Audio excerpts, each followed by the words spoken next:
infiltrated, the mandamandos come into your shop and then they consume, or they come to your restaurant and they pick away all your stocks, assuming valued at 50 million bob, and you've got a loan to service. How are you going to do that? It means that you'll be servicing a loan for 50 million, the stocks have been carried away, and then you need to get another loan to buy stocks for you to be in business. So we are talking about raising about 100 million. Yeah. So if you're a rational business person, you will not show up. And then again, if you care for your life, again, you're unlikely to show up, because if you're caught in the milieu and then you end up stopping a bullet, or you suffer injuries, and then you have to, people have to rush you to hospital. So you will not have a very good life. I think because now these people who have been infiltrated, the mandamandos, have negated the import of mandamandos and caused the death and property. That is why majority of people, like for instance today, wouldn't really have the guts to show up. Yeah. And then of course, again, the state has got the responsibility to protect lives and property.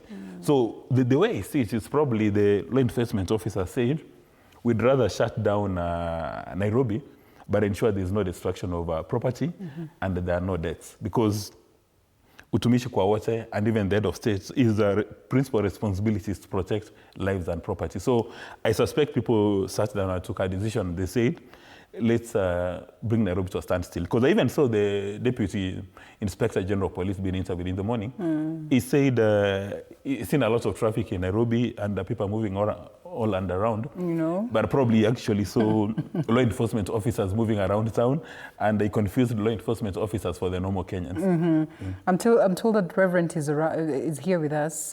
Before I introduce him, was it ill-advised for government to, you can proceed, was it ill-advised for government to barricade?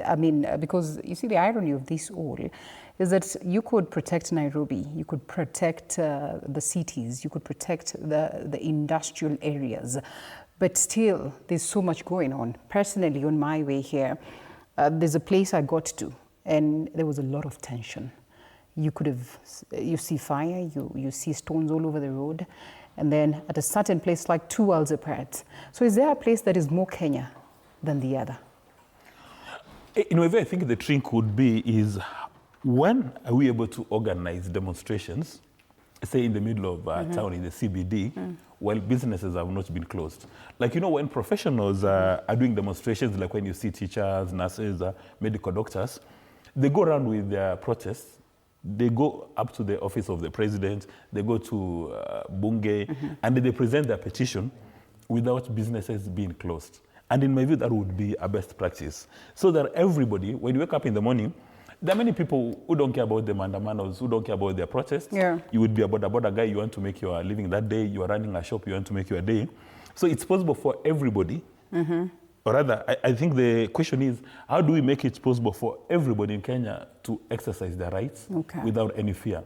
So that if you want to do your mandamandos, you do your mandamandos. If you want to open your shop, if you want to go to school, if you want to do shopping, or if you just want to go to the park and sit under a mango tree, you do it without any fear. Because majority of the people who did not come to town today was a phobia. And one would even venture and say that even if the police did not impose all these roadblocks, still people would have had that phobia, because what has happened in the past, people have opened their businesses and they've been looted. Right. And not just normal citizens. We've even seen police stations, people assaulting law enforcement officers, people attempting to overrun police stations, others have burned police stations, others have decided to set up, courts in fire. Like today, I understand they're carrying around the signboard of one of the courts in Kajiado. So even when people engage in these mandamandos, they need to engage with civility, but the buck stops with the police. They're using predictive policing.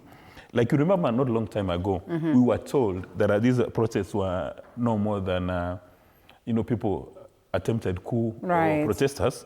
One would expect that the state has got intelligence.